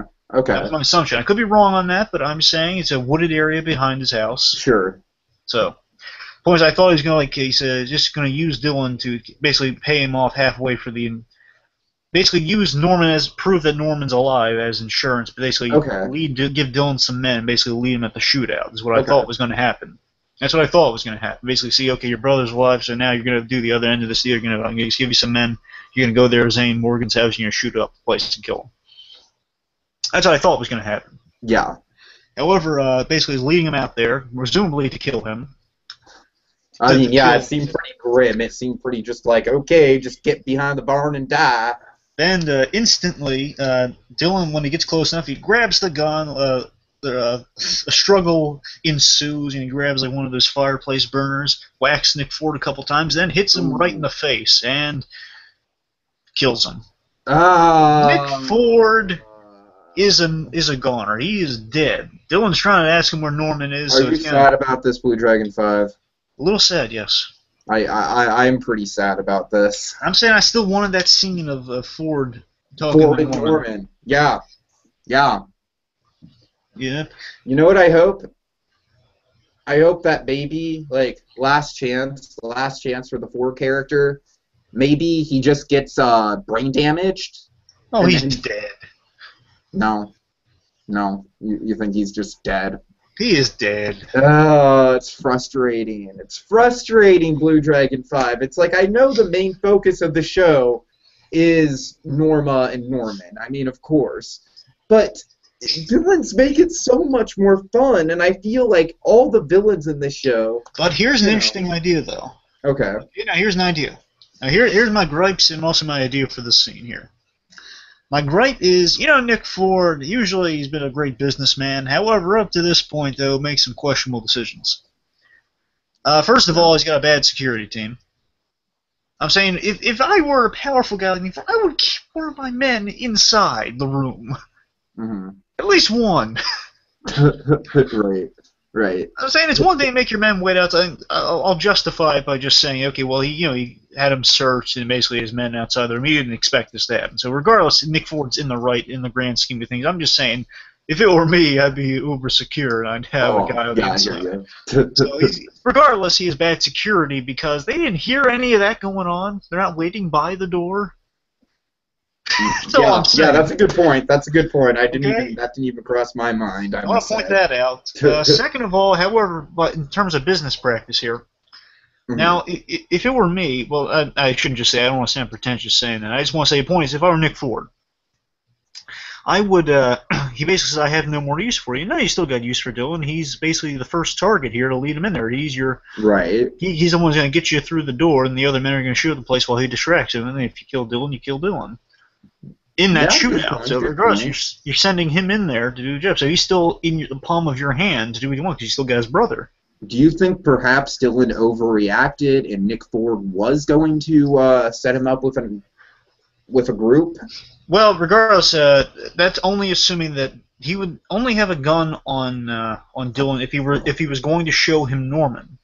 Okay, yeah. If Norman's not on those grounds, then we can just rule that out entirely. So we'll find out next episode where Norman is. Oh yes, that's kind of the big question going into. If Norman's on the grounds, there's the chance that was the plan. If not, then well, regardless, if that is the case, then Nick Ford's theatricality really did him in at the end of the day. I guess so. If that is, which I must say is a proper way for that character to go out at the very least. But oh boy, it was so shocking when Nick Ford. Because again, the way I just told you, I thought it was going to go down. But I was just like, no, you just killed off another really cool villain. But the question being, so if you were Nick Ford, why would you still use Dylan? He still is of use to you. However, maybe this. Here's an idea. The squeeze out just a little bit of that Blair Watson scene I so desperately wanted. Here's an idea, Tiki. Right. Perhaps, because we saw him with the pearls and he was thinking, doing some villain thinking. Perhaps he wanted to kill Dylan, despite the fact he could use him for Blair. Okay. Do that, as getting justice for his daughter by killing him, and potentially, assuming he was going to live. Right. Torture the heck out of Norman. Okay, yeah. Afterwards. So perhaps that was the plan. So maybe that's why he was going to kill Dylan, so use him further. That's an idea. Okay, I can see that. That's the only reason I can think of, other than just, he is right that Dylan is kind of now, he's gave him a location, that's all. He never really learned the art of leverage from Walter White. No, he did not. Take some classes between seasons. Yeah. Anyway, so let's get to the next scene. That is assuming he survives next week's episode. Who? Oh, yeah, right. Dylan, sorry. Nick Ford is so dead. It's a shame, though. It's a shame. It really is a shame. I really wanted that scene. I really wanted that scene between him and Norman basically saying, "What did you do to my daughter?" Mm-hmm. Or what happened with my daughter? We got one really good Norman and Nick Ford interaction. It wasn't enough, though. It wasn't enough. It was close, though. Yeah, it was good. I mean, it was really good. Anyway. Whatever. A nice little touch in this next scene, though. Okay, we got Norma. She's passed out from just worry, exhaustion. It's the next day, and Norma, she's sleeping. She's sleeping in Norman's bed, by the way. Oh, is she? Okay, that's a good catch. Nice little touch there. She's sleeping in Norman's bed because she misses him. Nice. Anyway, she's awakened by a really firm knock. Oh God! Did you think this was going to be Dylan? Nope. I'm pretty sure it was going to be Romero. I thought for sure it was going to be Dylan, like coming up and knocking on Norman's door, like, "Oh my God, Nick Ford's dead. What do we do?" My assumption is that I'm kind of jumping ahead of you a little here, but my assumption is that Dylan's going to be the one to save Norman if Norman is on the grounds. Yeah, I think that's pretty safe. Either Dylan or what would be more interesting, BlueDragonFive. Romero. Yeah, if Romero just directly picked him up, but that's kind of getting a little ahead of ourselves. We'll see. Yeah. Because Romero does, well, picking up where we left off here. So Romero's knocking on the door saying, okay, Norm, it's the next morning. Where is he? Get him out here. Says, he barges in. He has a really great line as he's coming up there. Basically, you have no search warrant or anything. Go ahead, call somebody. That's a great line saying, call someone. Okay, and it's he's like, the sheriff. Again, I feel like this was bad strategy on Norma's part to be like, oh, he's sick. He'll specifically be ready tomorrow. Terrible like, cover what do you story. think the guy's gonna do but show up tomorrow morning? Yeah. It's Romero. He's always been proven to be a frickin' bulldog. Yeah. But such a cool one, though. Oh yes. Oh yes. Oh. So yes. now Romero is told the truth, and he's not up there. Saying, I was told I couldn't tell you because Nick Ford's going to kill him if I do. And I like how Romero's being smart about things. He's asking, wait, why did he take Norman? He says, he wanted Dylan to do something for him. So I think Romero's thought is that, okay, he knows what happened. Yeah. And now maybe that's why. Okay. Good on Romero's part, but basically now Romero's on the case, so that's where we leave off with Romero. Yeah, He's leaving. And I think Romero could possibly, like, now that he's actually in on this situation, I think Romero could have some knowledge on, on some of these quote-unquote boxes. Oh yeah, I think Romero either knows exactly where, or at least he knows the location of the place. Again, I'm not sure if it is. I'm not sure if it is on Romero's on Ford's land or not. I mean, at this point, I think that's a safe bet. But yeah, we're not given a solid answer one way or another. So. Plus, regardless, at the end of the episode, after that scene, it kind of goes from... does it go from day to night, or is it just suddenly turn cloudy and rainy? What do you think? Is it nighttime at the end of this episode when it's raining? Yeah, I'm pretty sure it's night. Okay, so regardless of where we left off... mostly because, it's flashing back to the night in the season finale, when it's raining. So regardless, something to keep in mind here is that whatever happens, it's going to take Romero and Dylan a long time to get out of there. Oh, yeah. Or something, because it's daytime when they leave. Right. That's true. Morning when Romero comes by. Okay, so basically whatever's going to happen, it's going to either pick up right at night, or it takes Romero an awfully long time to get where he's going. Oh, God. So... we'll see. Anyway, so here's our big scene. Big money making. We get all our answers this scene. Hugest scene of the season yet. The one that I have been, hoping for since the start. No, I did not see this coming. I did not call this. I really didn't either. Like, I thought we were going to get it by the end of the season. I did not think it was going to come, right there at the end of this episode. Oh, God. I was, to be honest, given where we're going to leave, given this whole lie detector plotline, I thought it was going to be after the lie detector test. Oh, God. So I thought it was going to be at the end of the season. However... oh, boy. Okay, let me go through this scene. Oh, boy. This is a great scene. I did not call this at all. Anyway, so first, again, as I mentioned, kind of some weird weather there. So now it's raining a lot. Yeah. Raining a lot, but here it's it's so dramatically great. The rain pouring on him at night is reminding him of when it was nighttime, another rainy night from last season, when the kindly Blair Watson pulled up and gave Norman a ride to her house to dry off and heal. Oh yeah. Heal in more ways than one, we find out. So Norman, in this rain, now he's gotten a sense of clarity. He's been in this box, but driven to the brink of sanity, on and off again, and now he's just, that rain's triggering either a blackout or a really deep memory. Memory in a blackout, actually. Norman remembers. That's what you title this episode. Norman remembers. No, I like the box better. Yeah, I'm saying the box is a better title. I'm just saying, this whole sequence should just be called Norman Remembers, if not. Yeah. Anyway, so basically we find out officially, okay, so he did have sex with Blair Watson while blacking out. Oh, boy. So where we left off last season, basically we saw him talking to his mother, so he was in blackout mode there. However, she instigated it. I'll point that out. Yes. Oh, yeah. That was made pretty clear. Again, no blackout rape happened. Did not happen. Rape's a powerful thing with the Bates family. Did not happen there. Oh, yes. But, she instigated, and she was very seductive going about it. And Norma's there is like going through like the whole argument in his head with Norma. We're seeing that again. I love the editing in this too. It's like so, oh man, it's like it's just all over the place. It's so meant to. It's What's like great about it, BlueDragonFive, is that it's like as all these memories are coming into Norman's head, you kind of get the sense that he's piecing it together the way you would like. Let's say you're trying to, remember like a party from the night before. You were really drunk, and so you're just laying there, hungover, and so all these random memories just kind of come flashing back to you. Point is, this is a very well directed and well edited scene. It's like I just thought it got into his psyche just really well. It did so well because it's like going back and forth between him and his argument with his mother from last season. Oh God! Bring that back. The whole like you know what you need to do, Norman. That whole like what kind of woman undresses, and she's going into full like the Mrs. Bates we know from the movie in that scene, by the way, and we get that again. Right. She's dressed very conservatively like Mrs. Bates in that.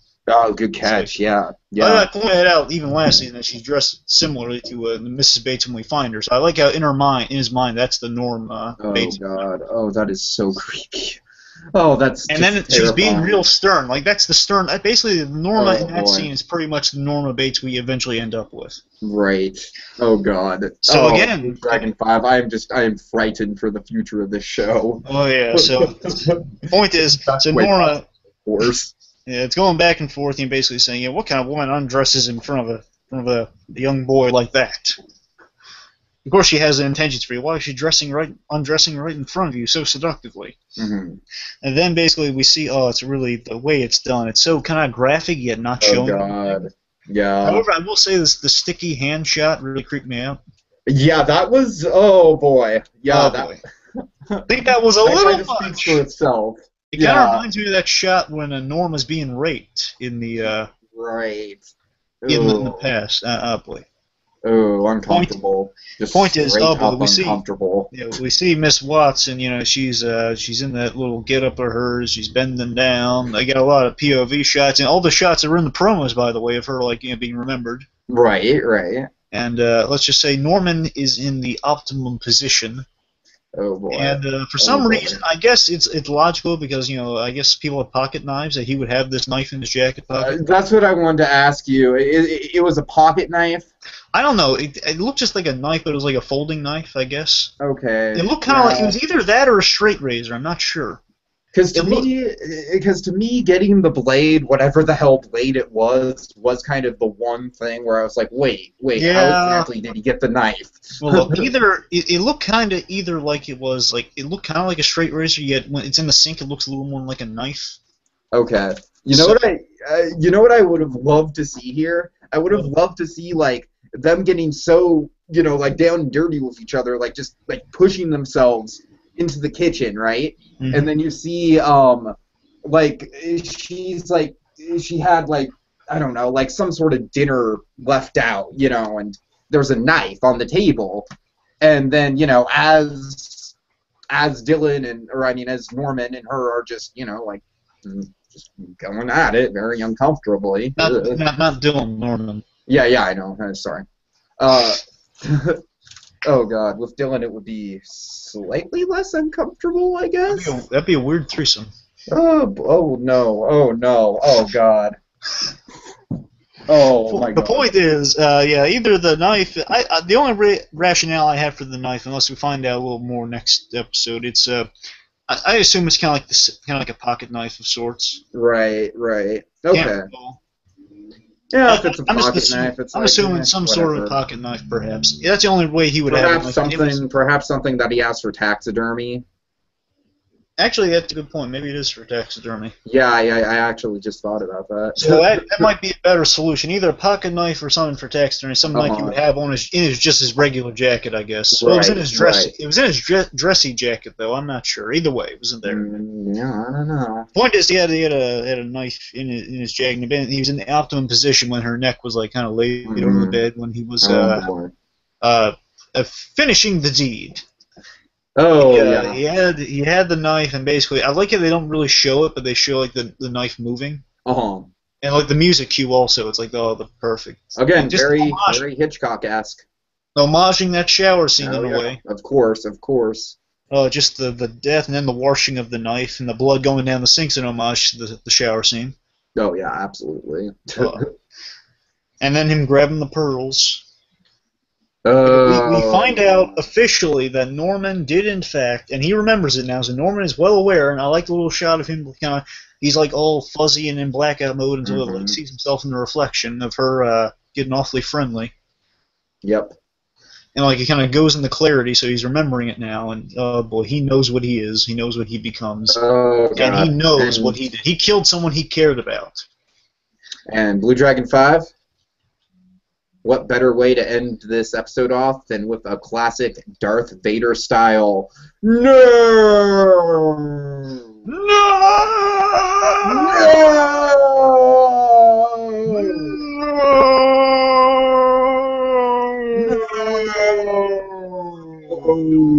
Okay. Yeah, but oh boy, it was. I must admit, though, it was pretty tense. I mean, again, Highmore delivered that. It might be a bit cliche, but oh man, it's not cliche. Just going no because he killed someone he loved. Just no. Yeah, okay, I digress. But it was an homage to. It reminded me of Crawl Space. Oh God, okay, yeah. Because of that hole in the little thing where they show his face. Mm-hmm.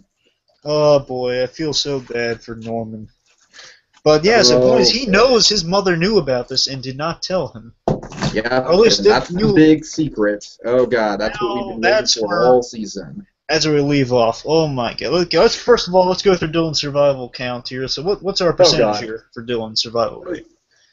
I'd say is 15 being like too kind to him. I don't know. I mean, I'm thinking the thing is, I'm kind of thinking 10. Well, I know he's going to be in the next episode, so that kind of helps him a little. Well, yeah, of course. Yeah, his survival rate would be a little bit lower. However, if he going into died. some stuff, here's some stuff I saw in the promo, and there's only one episode left, so this all is going to happen next episode. Oh God. We saw Dylan. Looks like Dylan gets punched by Romero. Oh boy. In the face, so that's not looking good for him. And in terms of Dylan, that's all we saw with Dylan that. So I mean, Dylan's survival rate looked really bad this episode. I mean, he almost died with. First of all, they're building him up to be the heroic sacrifice it would look like. True. With saving Norman. Then he walks into the den of the crazy men, one of which definitely wanted to kill him. Mm-hmm. Threw that out as a suggestion. They took his gun and his bullets. Yeah. Took his bullets, which is just unkind.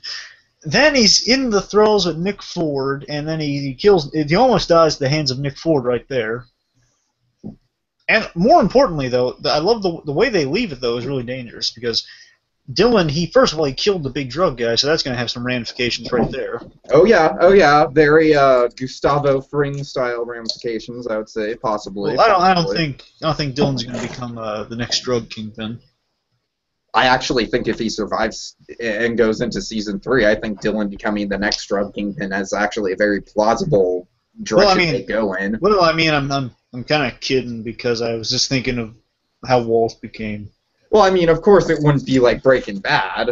Yeah, that's what I mean. Sorry, I mean, yeah, it could be a cool thing in the future, but yeah. I'm saying just taking over the empire. Yeah.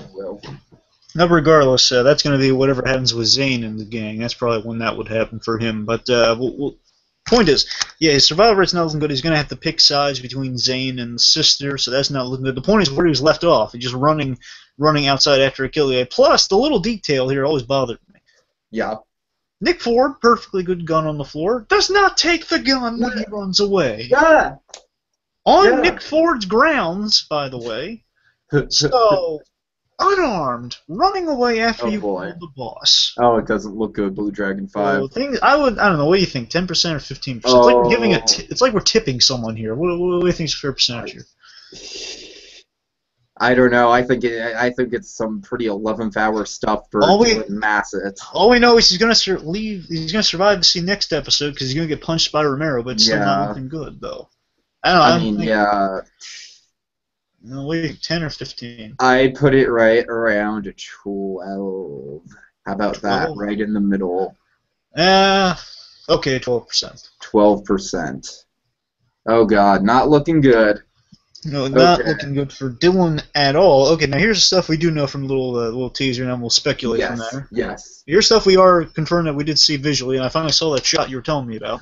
Yeah, and I am so glad that they actually showed that, because or else I was just gonna feel so guilty, like, oh shoot, well now BlueDragonFive knows that he gets out of the hole.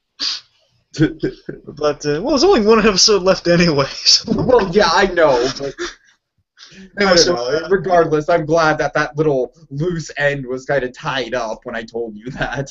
well, we know one thing. So Norman is found. Good for Yes. Norman.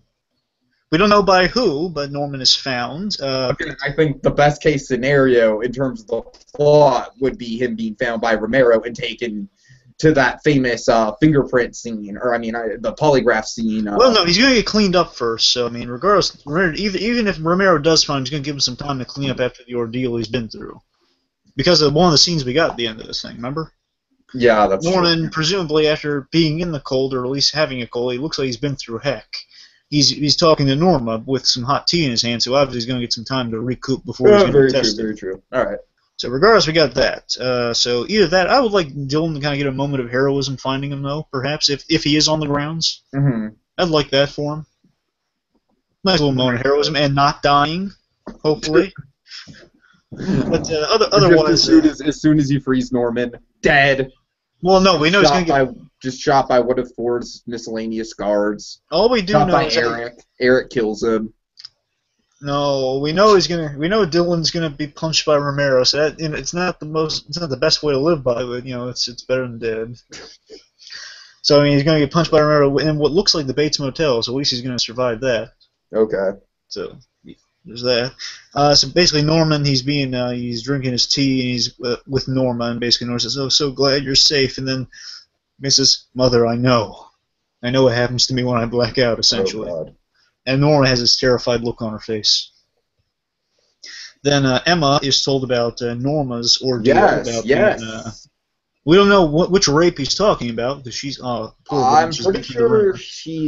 pretty sure it would be the Caleb thing, because the Caleb thing is kind of what's been driving all the drama. Emma seems really interested in what's happening with Dylan, because I guess that's what started everything. You're right. Exactly. So I think that's going to be interesting, kind of like bringing Emma back into the fold, but her just getting more than she bargained for out of it, because it's like, holy shit, these people are pretty damn crazy.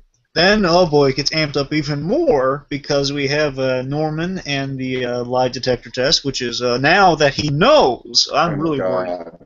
I'm wondering what's going to happen, because at first I thought it was just going to be, okay, BlueDragonFive, I really hope the season freaking cliffhanger isn't him getting strapped into the test. No, that would be terrible. Oh, that would be, I'd be so mad. I'd be so mad. I'd be genuinely upset. I'm sure the cliffhanger will be the results. I'm not saying they're going to, I'm saying they're going to give the results and that'll be the end of it, is what I'm saying. Like, It's going to be like, what to do with it now is going to be our cliffhanger. Okay, yeah. So that's what however, I will say this, though. I think it's, either it will be at the middle of the episode or at the end of the episode. They'll either build to it, given the next thing I'm about to bring up here. Mm-hmm. Well, first of all, like the thing with the lie detector was that I was kind of expecting it to be a cool scene, which we know Norman's going to get away scot-free because he doesn't know anything, because he blacked out. But now that he knows what happened, boy. I'm worried for him. Yeah, those shaky, quivering lines on the lie detector are going to be going back and forth quite a lot, I'd say. And then our big reveal here. So this is the reason I say that could be at the middle or the end of the episode. Uh-huh. Probably the end, though, because of what happens here. Norman has a gun. Oh boy. And we see at the very end. Oh, I love this last line I'm about to say here with this. Well, he's pointing the gun at Norma. Mm-hmm. And he says, I'm sorry, Mother, but I'm going to do this. Okay, so what do you think this is? Oh, God. I don't know, because the thing is, she could die. I don't want her to die. I don't know. I highly doubt it. I highly doubt they do it this season. But imagine if they did. If they did, the place they leave it off for next season will be unimaginable. If they did, then yeah, holy crap, that is like, that is like the red wedding of Bates Motel, hands down. So that's the thing. I mean, in theory, they if they did do it, because again they kind of see it in the whole mother lives inside us thing, and again we saw the Mrs. Bates that we'll see that's right, years they later. did. Oh boy. And I doubt we're getting that Pearl shot, by the way, unless it's in his head. Again, if she died, they could end the season with that image. That's true. That's true. Or if they get really sickly connected again, perhaps. But then again, he doesn't have the pearls anymore, so regardless, actually, we're probably not getting that scene. Yeah, that was just a tease. Unless, again, as we said, it's in his head. Could be in his head for the ending, though. So, I don't know. Regardless, so either way, we can't rule it off the table. She could possibly die, and then we just get a third season that we can't even speculate on. Right. So that is an option. Remember, the only one who's guaranteed they could pull like the whole 180. Like we think Dylan's going to die this season, when really the one we least expect dies. Would the one we least suspect be Norman? Okay, well, not least suspect. I mean, that would be a really crazy twist. No, Norman's the exception. Norman will not die. You know that. Everyone else is expendable. To become the Norman Bates proper. Oh, God. What if Dylan changed his name to Norman Bates? Right. That's what I'm saying. Stricken over the grief from the death of his brother. Yeah, exactly. He became really close to Norma after Norman's loss. And then, of course, you have the whole thing with the Caleb stuff. You know, the "what's wrong with me" dynamic is still in Dylan's head. It works. Totally works. Norman Bates is getting killed off next Monday. Mark my word. You've done too many of those crazy theory videos. You know that. Anyway, so let's. I will let's never just stop doing crazy theory videos. I think those are ridiculous. But anyway, yeah. But in all seriousness, though, there's a chance that Norma might not make it next episode. And that really has me curious. Like, oh boy, will she live? Yeah, I mean, if the lie detector is saved for the ending of the episode, the chances are she's probably going to be alive, or else that'd raise a lot of questions. Right. However, if it's in the middle, it might not be so good. Like, if they ended, the question is, will they end it with the lie detector or end it with the gun? I genuinely hope the lie detector is not going to be the last scene. Like, I really want it to be in the middle and kind of be the catalyst to kind of start off, like, the big last 10 minutes or so of the plot. You know what I mean? Sorry, so you're saying you want the lie detector to be in the middle so we get kind of the end around like the gun thing or something big, regardless. Exactly, yeah. I'll tell you one thing, though. The lie detector is not going to be big. I'm just saying they've been teasing it the whole damn season to be kind of predictable to end it on at this point. I'm saying this, though. Okay. I'm thinking this next episode is going to be better than last season's finale.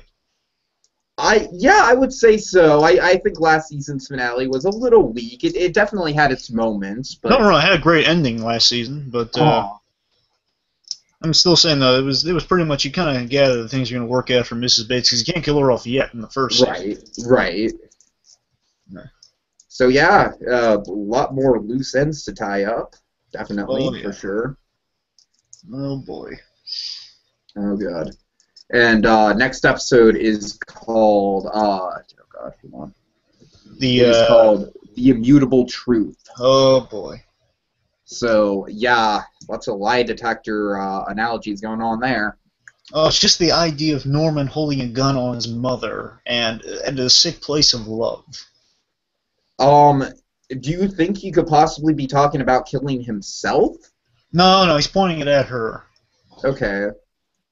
So you think in that scene, definitely he's aiming to kill her? I don't know, the way it's sold to look like that he's pointing the gun at her and basically saying, he says the words, "I'm sorry to put you through this, Mother, but I'm going to do this." Yeah. You see, when I first saw that clip, I actually thought he was going to go after Nick Ford. Well, but of course, Nick Ford's dead. I didn't know Nick Ford was dead at the time. Mm-hmm. So, I don't know. I'm just saying, like, to me, it wasn't exactly, like, crystal clear that he was going to shoot Norma. So, I mean, you definitely could be onto something, for sure. I mean, that would be, oh, my God, if Norma dies, it's just, oh, my God. And, of course, you and me have talked a lot about the possibilities for where the show can go once Norma does quote-unquote die, but still very much exist in his head. Oh, God. The question I have is, like, how is Norman going to get out of the lie detector situation if he does? Yeah, that's a good one. I don't Like, know. will It might Romero- just result. It might just be Romero just kind of giving him just kind of Yes. slipping it under the rug. Yeah, could Romero actually do that? I mean, he killed a woman. Well, I mean, technically everything is off the charts. He made very sure to make sure the lie detector was off the charts. It's for Romero's own sanity. So That's a good point. However, also the other thing is, again, maybe we get a little key to Romero's past next episode. See, maybe, I don't know if he was violated as a child or something. boy. I'm saying, regardless, I'm thinking Romero has some deep connection to Norman. Like, has some parallel with Norman. As to why he's sympathizing with him, and Norman's only defense here being that he was kind of, he's being taken advantage of by another older person. Okay. So maybe that's the only sympathy Norman has going for him that could persuade Romero not to. That and Romero's feelings for his mother. Okay, that's an interesting point. And again, Romero's the same guy's going to punch her other son, so I can't really. Oh boy. They can do on his promise. Now all we have to do is see him hang the annoying cop lady from the highest tree. Oh yeah, I'm fearing that next season we'll have Remo and Dylan at odds. Oh God! Like I'm assuming that next season, if they don't wrap it up this episode, will be the inner family drug war going on. Okay. However, I'm sure. Oh, you know, it'd be really cool. What? You have Zane and you have Jody, but they're really reveling in the fact that Dylan killed Nick Ford, so they're going to be vying for his attention almost. However, Dylan's going to like Jody, yet Zane's going to try to. I guess Zane's going to try to win him over, saying, "Oh, I like this guy now. He got rid of our problems." Yeah. So we'll see. Yeah, very interesting. Oh man. Just anything else we want to speculate on, or are we? Well, I mean, the only other thing I could suspect, but really I don't think there's enough time for it even to see it in here. Like, if the big reveal at the end of this season was that Norman killed George. Oh God. Be kind of a cop-out. Okay, here's my thing with George, though. What do you think of the potential, like, just completely ignoring everything that's going to happen in the season finale and whatever the cliffhanger is going to be or anything like that? A couple days ago, I was thinking about, like, a good setup for season 3, and what do you think about, like 6 to 8 months down the line or something like that, George has completely moved in and domesticated himself into Norma's life, and Norman just cannot stand it. And that's basically where the season starts, and there's just, like, all kinds of delicious dramatic tension between the three of them. What do you think? Is George significant enough to warrant that, even? I'm not sure. I don't know if he's really, well, with the way they left him off in this episode, I'm not sure. Just the way... moving him left him off, do you think he'll be back, or do you think he's just kind of going to go back to hang out with Emma's dad? I don't know. I'm sure he and they're going to wrap up with him and Christine next season is what I'm sure of. Okay. So I'm thinking that we're going to get some more dimension with George finding out kind of how if there was a screwed up childhood between him and Christine. Mm-hmm. I know, like perhaps there's some issues there. Again, she gets what she wants. That's all we know really about her. Yeah, I mean, it was kind of like one tease, like, oh, here you go, one nugget. All right. So, that's all really, you know. That's all you get to know for that character. Well, I get some more information with that. So, I mean, if not, really, we can't put much stock in George. He was a nice guy. He was a light in her life, and maybe they get back together next season. I don't think he was a nice guy. He wasn't a nice man. He wasn't a nice man. Yeah. I don't know. I'm sure like he'll get in there somehow, and then Norman's really not going to like him. And I'm hoping they bring back Emma's father. I'll tell you. Man, I'll call this. Let me call this though. Okay. I do think they're going to bring Emma into the family though, especially for next season. Okay. So I'm not sure how much they're going to tell her, but I'm sure she's going to be let in on the loop on certain things, like the whole. Obviously, we're going to find out she's going to find out about Norma's past. Right. And I would wager to say she might find out that Norman killed his father in self-defense as a blackout. So I think she might be okay with that. But the other thing, Blair Watson, she will never find out. Right. Or at least not yet. At least not yet. And if she does find it, then she'll die. Oh boy. Oh boy. That's for next season. I think Emma might die next season, is what I'm saying. Yeah, I'd say Dylan was a safe bet for this season. I'd say Emma is I'm thinking next season going to be the one that we're going to have to do the death chart for. I know. It's going to be kind of neat. do a death count with. Oh my God! So many ways to improve this little podcast we've got together. And next season, I want a jar for Dylan being young Bruce Wayne. Oh, next season we will have plenty of jars and many pennies. Oh God! And speaking of pennies, guess what? Next episode is BlueDragonFive. Besides the end of the season, of course. What? It's the episode where at the very end, after all our references are done, we get to count up and see exactly how many Breaking Bad references and how many Norman references. Put one in there. Okay. See exactly how many we've got throughout the course of the season. And I don't know, BlueDragonFive, maybe you and me can play a little guessing game with that when the time comes. See who guesses closest. Yeah. So that should be fun, and then we will have the official Dylan survival rates from episode 1 to episode 10 to show you guys. The blackout chart, and let's see. Oh, and of course, finally, because I've been teasing it to you guys all season, I figured as a nice little bonus finale treat, I will actually do some research and look up South Pacific, the musical, to see how it ties into Banks Motel. So yeah, something I've been teasing all season long, finally coming to an end. Oh, isn't it great? BlueDragonFive stuff that we've been teasing on the podcast and stuff that the show's been teasing all coming together. Isn't it just synonymous? Oh yeah. All right. No, so next episode's gonna be our big extravaganza season finale. So don't miss it, folks. Yes. Next Tuesday. Oh man, it should be fun. Oh God. I hope I have enough pennies. Oh boy.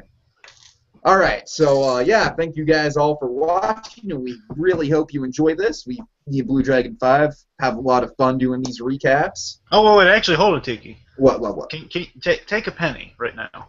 Okay. Okay. Now I want you to spin the penny. Call heads or tails. Okay. Well, now here's the thing. We're gonna see if Norma's gonna live or not. We're gonna see where it ends up. Oh God. Okay. So what do you think? So which one should heads be for Norma's survival? Heads should be Norma surviving. Okay. Let's see. So spin the coin like Emma did in the episode. Oh God. You want to flip it or spin it? You make the coin. I'm just saying, which one can you do? Can you flip it? You know what? Do I have a quarter around here somewhere? Oh, I might.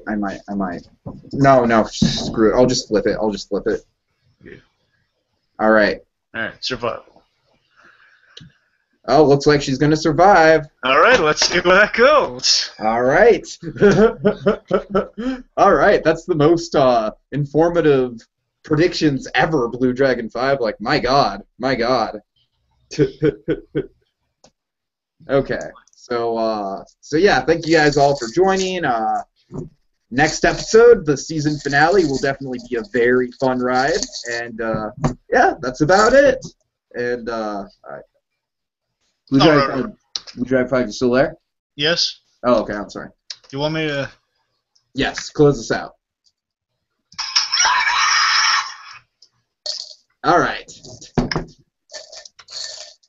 I am the danger. All right. Have a good night, everyone. See ya.